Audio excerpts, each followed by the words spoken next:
It's one of the oldest dreams in infrastructure, connecting Europe and Africa by a land route. Civilizations from the Phoenicians to the Romans wondered if it could be done. And in the modern age, engineers have asked, what if we built the longest, most ambitious bridge in human history? But no one has, not yet. Why? Let's start with geography.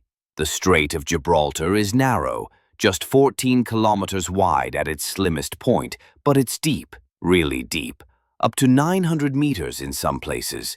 That's nearly 3 times the depth of the English Channel. Compare that to the Channel Tunnel, or Channel, which was built under just 45 meters of water. The engineering challenge here? Astronomical. And it's not just depth.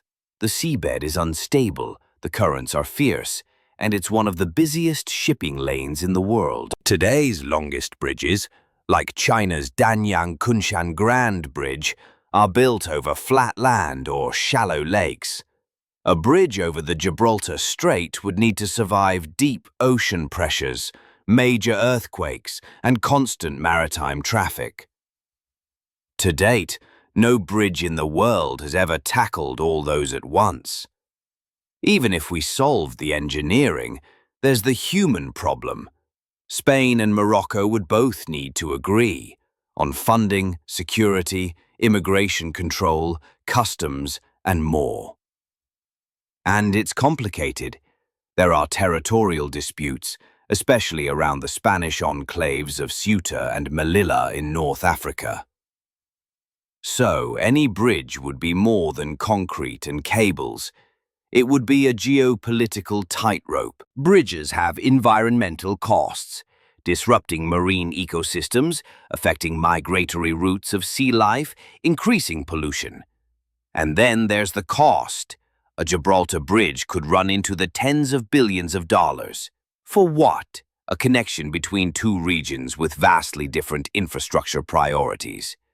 Many argue it's a financial black hole, and it could take decades to complete.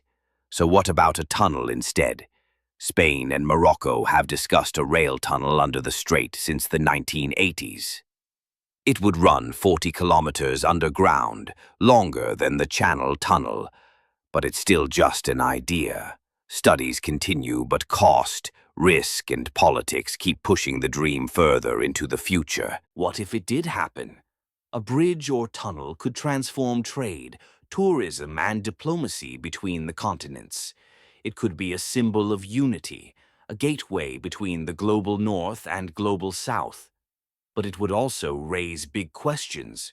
Who controls it? Who pays? Who gets to cross?